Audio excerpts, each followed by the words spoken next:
State sweep by the DEA leads to the arrest of 51 people with ties to a Mexican drug cartel. WLKY's Addie Miner spoke with investigators about this operation spanning Kentucky, Tennessee, and West Virginia and explains the significance. 51 people in Kentucky, West Virginia, and Tennessee were arrested.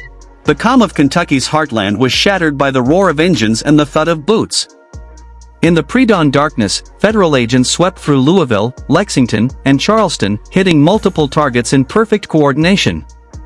ICE and DEA teams launched a massive three-state operation spanning Kentucky, Tennessee, and West Virginia. By sunrise, 51 suspects were in custody, all linked to the powerful Sinaloa cartel, which had been quietly spreading its reach into rural America.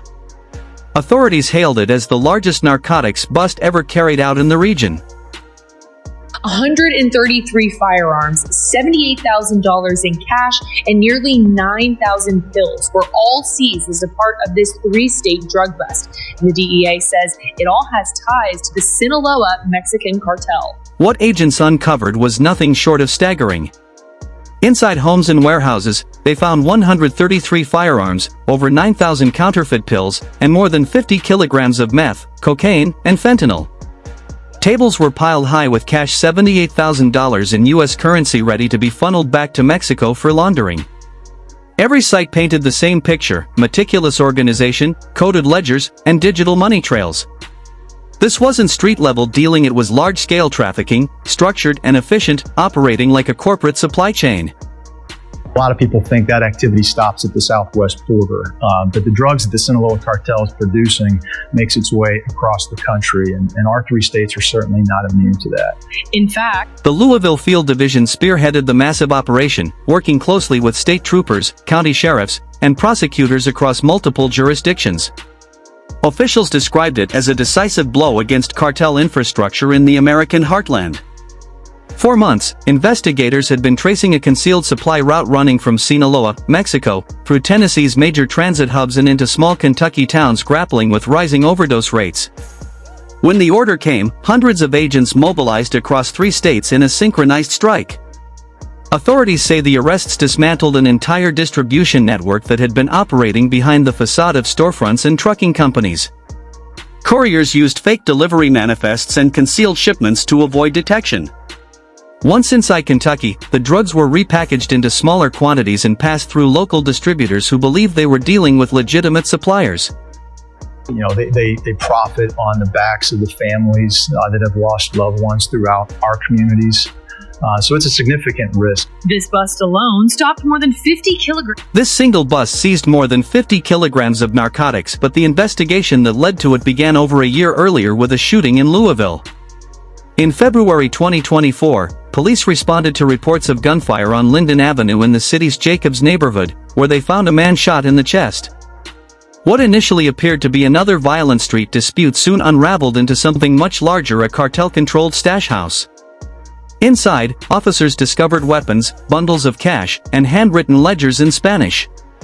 4 men were arrested on the scene: Jose Hernandez Munoz, Jose Lara Munoz, Juan Morales Serna, and Victor Munoz Lara. The search that followed revealed a hidden armory: 43 firearms, including multiple AR-15 rifles. Ballistics later linked 2 of those weapons to a 2022 homicide and a 2021 officer-involved shooting. Investigators soon realized the stash house was just one of several distribution hubs managed by cartel couriers. These couriers transported cocaine shipments from Mexico using so-called trap vehicles, cars equipped with concealed compartments designed to move drugs north and smuggle cash back south. The arrests that we made run the gamut for somebody that's selling drugs on a corner, maybe in a more rural part of our region, to somebody that's in charge of bringing those drugs from, let's say, a hub. Between June and August 2024, several cocaine shipments were transported using this method, moving along highways under cover of darkness and stopping in parking lots by dawn. Once the loads reached Louisville, they were divided and distributed to local traffickers who managed neighborhood-level sales. Investigators later seized 3 of the transport vehicles used in these runs. Hidden within the panels and fuel tanks, they uncovered bundles of cash tightly wrapped in plastic and labeled for return to handlers in Mexico.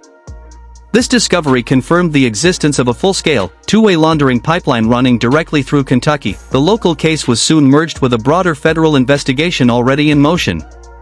By the end of 2024, the DEA's Louisville division had gathered intelligence linking the same cartel network to operations in Tennessee and West Virginia.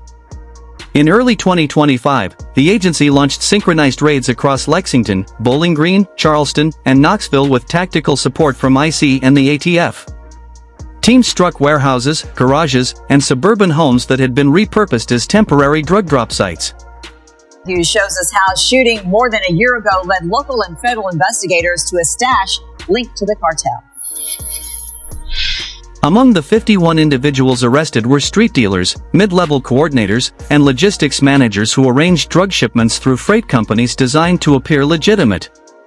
These weren't independent operators, they were part of a tightly organized supply network modeled after professional transportation systems. Investigators uncovered spreadsheets detailing route numbers, shipment quantities, and driver initials, clear evidence of a disciplined command structure. Special Agent Jim Scott, who oversaw the operation, stated that 95% of the region's drug supply can be traced to just two organizations, the Sinaloa Cartel and the Jalisco New Generation Cartel, CJ&G. That figure, he said, underscores how deeply foreign cartels have embedded themselves within U.S. markets. What was once small-scale local trafficking has evolved into a fully functioning branch of international organized crime. 95% of the drugs in our area come from the Sinaloa and Jalisco Mexican cartels. And those drugs, the seizures exposed a level of militarization rarely witnessed outside the border state. Agents recovered rifles, tactical vests, modified handguns, and high-capacity ammunition drums from multiple residences. DEA photos showed walls lined with assault weapons and tables covered in stacks of cash sealed in evidence bags. Federal officials confirmed that several firearms had been illegally converted for automatic fireproof, that cartel enforcement units were now operating deep inside the U.S., far from Mexico's border. Each raid site revealed a different piece of the same narrative: how the Sinaloa cartel had adapted its operations to the geography of the American heartland. Desert crossings were replaced by rural backroads, boats by pickup trucks, and border buyers by local addicts. The drugs moved quietly through small towns and farming communities, places that never imagined. 43 firearms were seized, some of which were AR-15s, and 2 were linked back to a 2022 homicide and a 2021 officer-involved shooting. Along with drugs. A total of 43 firearms were seized, including several AR-15 rifles, with 2 later linked through ballistics to a 2022 homicide and a 2021 officer-involved shooting, alongside large quantities of narcotics. Kentucky's rolling hills and quiet towns conceal one of the most devastated addiction corridors in America. Beneath the calm surface, 2.5% of residents aged 12 and older struggle with opioid dependence, one of the highest rates in the nation. From Louisville to Pikeville, every county reflects the same pattern: rising addiction, growing overdose numbers, and families caught in crisis. For the cartels, this isn't just a tragedy, it's an opportunity. The demand has become a market built on desperation. The statistics tell a grim story: 2,235 overdose deaths in 2022, 1,984 in 2023, and 1,410 in 2024. The slight decline doesn't signal recovery, it's largely due to the wider use of naloxone, the life-saving drug that can reverse an overdose in seconds. Emergency crews now carry it everywhere from gas stations to schools, but dependency remains unbroken. For every life saved, another shipment of synthetic opioids enters the system. Addiction has become a reliable source of profit for traffickers, fueling a cycle of pain that continues generation after generation. Guns, drugs, and money moving in and out of Louisville into the hands of the Mexican cartel. What makes Kentucky particularly vulnerable is how drastically the drugs themselves have changed. Methamphetamine now tests at over 95% purity, and street marijuana is stronger than ever recorded. These aren't homemade batches, they're chemically engineered in industrial-scale labs in Mexico, designed for maximum potency and minimum cost. Each new formulation hooks users faster and hits harder. Dealers no longer target only habitual addicts, they're selling to first-time users, students, and workers who believe one pill will help them focus or stay awake. Federal officials now classify the crisis as both a public safety and national security threat. Following the 51 arrests, Special Agent Jim Scott emphasized that this was only the beginning. Digital forensics teams are currently tracing cryptocurrency payments and encrypted communications tied to cartel operations. The mission, he said, has evolved. It's no longer just about intercepting couriers on the road. It's about dismantling the invisible web of code, cash, and communication that keeps cartel money flowing across borders. And according to Scott, more arrests are coming. And he believes more arrests are on the way. So if we're doing our job right, we're going after those, the biggest fish that we can find in our pond, and we're working those cases up and out, trying to connect the dots. Analysts from the DEA and Department of Homeland Security warn that synthetic drugs are spreading faster than ever, becoming cheaper, stronger, and easier to move. Cartels have abandoned traditional smuggling tactics, shifting to digital commerce and private courier networks that mimic legitimate shipping operations. What once took months to transport now moves across the country in just days. Local post offices and delivery services have, often unknowingly, become part of this new trafficking ecosystem. Each time law enforcement shuts down one route, another emerges deeper within the U.S. interior. In response, the DEA, ICE, and Department of Justice are forming a joint task force to permanently connect intelligence, financial tracking, and cybercrime divisions. The initiative aims to monitor inland smuggling routes and cryptocurrency laundering channels in real time. The same advanced software used by major banks to detect fraud will now be repurposed to trace cartel wallets and crypto exchanges, turning the cartel's own technology against them. These drugs are becoming more and more deadly, more and more potent, more and more dangerous, and they're becoming easier, faster, and cheaper to obtain. Not only do you have... Agents have also identified a major shift in cartel strategy.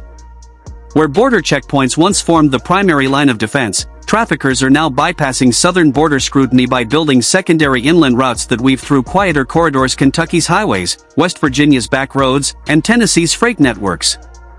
These routes blend seamlessly into everyday traffic, moving drugs through states that rarely draw federal attention.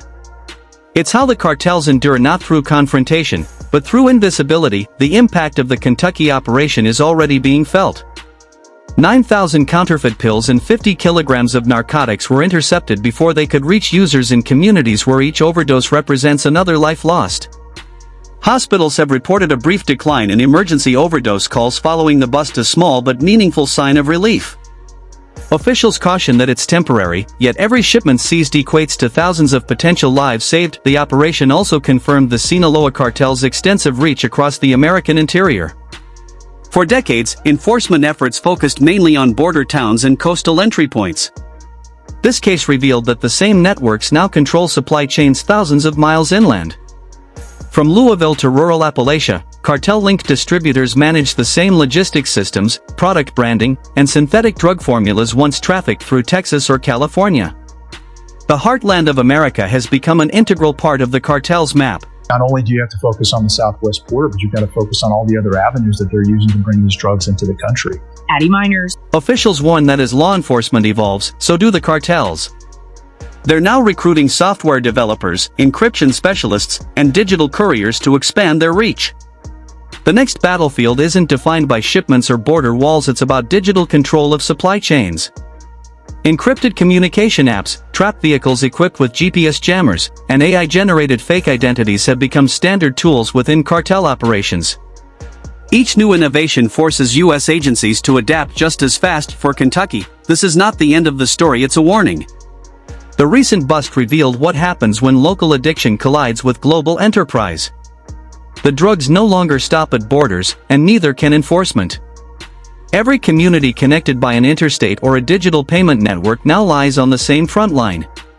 Agents describe it as nothing less than a fight for the American heartland. And after what they uncovered in Louisville, that fight has only just begun.